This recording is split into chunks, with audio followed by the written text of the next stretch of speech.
permet de vous souhaiter la bienvenue en Touraine. Je suis né en Touraine, voilà. Et là, c'est hors temps de parole. Donc j'espère que vous garderez un bon souvenir. Là aussi, c'est hors temps de parole.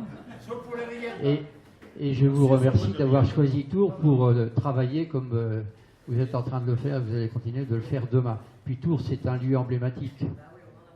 Vous en avez parlé ce matin, évidemment, et nous en parlons aussi nous-mêmes, nous les communistes, en ce moment. N'est-ce pas? Moi, je suis militant communiste dans ce département depuis maintenant quelques dizaines d'années. J'étais membre de la direction nationale du Parti communiste, comité central, comité national, et j'ai été vice-président de la région pendant 3 mandatures sur les enjeux majeurs, transport, infrastructure, territoire, bref, toutes ces choses du quotidien. Moi, il me semble que on est dans une situation où, je ne veux pas m'étendre sur la situation actuelle, on la connaît tous, on la vit tous, et en même temps, il y a un piège absolument terrible, c'est que quelque part, cette situation dramatique pour des millions et des millions de nos concitoyens nous empêche d'aller chercher, d'aller regarder derrière le miroir. En clair, l'histoire serait finie, il faudrait être moderne et s'adapter à la situation. Personne ici ne pense ça, mais ça nous pèse. Et ça pèse aussi sur les gens qu'on rencontre tous les jours. Quand on leur dit on pourrait faire autrement, il y a de l'argent dans ce pays, bon, c'est quelque chose qui existe maintenant dans les têtes. Mais la question c'est oui, mais d'accord, on est d'accord, oui. Mais vous croyez que c'est possible? Voilà la question. Voilà la question. Sur pas mal de sujets comme ça. Alors, moi, ce qui me semble, c'est que ça ne sert à rien de faire un bilan, c'est la faute des uns, c'est la faute des autres. Je crois qu'on est au terme d'un moment historique pour la France. Et y compris pour la Ve République. Et on a, je partage ce qui a été évoqué tout à l'heure sur la construction ou sur la reconstruction, à mon avis, le sujet, c'est pas de reconstruire. Il faut construire du neuf. Les 2 dernières échéances ont tourné la page. Il faut construire, il faut faire de la politique autrement dans ce pays. Sinon, on va retomber dans les ornières, des rapports de force entre les uns, entre les autres. Les gens en ont ras la casquette. Qu'est-ce qu'ils nous disent? Alors, je ne fais pas de démagogie, mais bon Dieu, mettez-vous d'accord là-haut qu'on essaie quand même de faire avancer le schmilblick. Bon. Ça, c'est un propos un peu, entre guillemets, superficiel et léger, j'en conviens. Mais c'est ça qu'il y a dans la tête des gens. Et moi, je suis convaincu, et on est convaincu avec parfois des appréciations différentes dans mon parti, mais que de toute façon, cette page de l'élection présidentielle et de l'élection législative tourne un moment de l'histoire. Qu'est-ce que ça nous dit?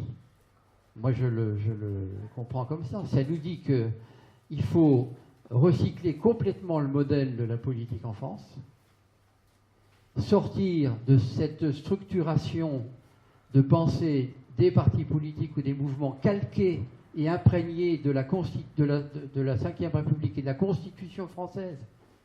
On a cette problématique-là qui est posée. Et le système de la Ve République nous étouffe. Et il nous étouffe parce qu'y compris, on travaille dans ce système-là. Alors moi, il me semble, et je pense que la question de la Sixième République, elle est posée d'urgence, c'est très urgent. Chacun le voit, chacun l'observe tous les jours. Et en même temps, il ne faut pas que le nouveau fasse l'impasse sur ce qui me semble important. Et je ne sais plus qui l'a dit, je crois que c'est Gérard Filoche qui l'a évoqué. Changer, mais changer profondément, c'est pas dire les partis politiques, les mouvements, tout ça, allez dehors, c'est fini. Vous savez, le dégagisme. Là. Bon. On sait où ça conduit, le dégagisme. Hein. On sait où ça conduit. Donc, c'est pas ça l'issue et l'objectif. Quand je dis reconstruire, ça veut dire que il faut, moi je suis convaincu de ça, mettre les gens au cœur de ce processus. Il faut renverser, il faut retourner la chaussette, comme je dis souvent. Il faut renverser tout ça, il faut faire venir le centre de gravité chez les gens. Chez les gens. et faire et leur permettre, et je ne dis pas leur donner la possibilité, créer des conditions pour qu'ils puissent rentrer dans ce débat, pour qu'ils puissent devenir maîtres de leur destin, parce que c'est quand même un sujet qui est posé, y compris si on veut de l'engagement politique de millions et de millions de citoyens. Eh bien, effectivement, il ne faut pas qu'ils aient dans la tête qu'on veut les manipuler ou qu'on veut se servir d'eux pour faire des majorités à un moment ou à un autre, mais qu'on leur dit « prenez votre destin en main ». Et pour ça, il faut que les choses partent de la base. Alors, je ne fais pas du basisme, c'est pas ça. Mais je suis convaincu qu'aujourd'hui, un des problèmes, y compris pour lesquels la gauche et beaucoup le PS, mais je ne fais pas l'antisocialisme, ça ne m'intéresse pas, ça ne sert à rien du tout, ont échoué, c'est pour cette raison-là. Les gens ont été déçus, redéçus. Et aujourd'hui, c'est le sens même de la politique qui fait problème. Alors, construire autre chose, moi je pense que c'est vraiment la question qui est posée aujourd'hui. Je partage aussi, on peut, sans démagogie, trouver un terrain d'accord assez rapidement. Sans démagogie, hein. Chacun restant ce qu'il est, les partis politiques utiles, les mouvements utiles, indispensables, pour participer, pour mettre, comme on dit, de l'essence dans le moteur, mais c'est la même chose de la part des gens. Mais en même temps, besoin de faire autre chose pour permettre que ne soit pas renouvelée cette pratique qui dure depuis des années, votez pour moi, je vais faire ce que je vous ai dit, et puis si je ne fais pas, vous mettrez à la porte. Mais ça ne fait aucun problème au capital, hein, que ce soit l'un ou que ce soit l'autre. Ça change, c'est bien, c'est plus Pierre, c'est Paul, c'est pas Paul, c'est Bernard, aucun problème. Tant qu'on ne touche pas au Grisby, et tant qu'on ne crée pas les conditions d'un bouleversement de cette situation-là qui bloque tout le système. Et c'est vrai qu'il y a la possibilité, je ne vais pas développer, il en a été précisé quelques exemples, d'un accord possible. Bon, je ne vais pas faire de l'histoire pour rien, mais enfin, quand les responsables, au moment du CNR, se sont mis autour de la table et puis ont réussi à se mettre d'accord dans un pays en guerre et dans une résistance féroce, il ne faut pas quand même nous dire que ce qui était possible à ce moment-là ne le serait plus.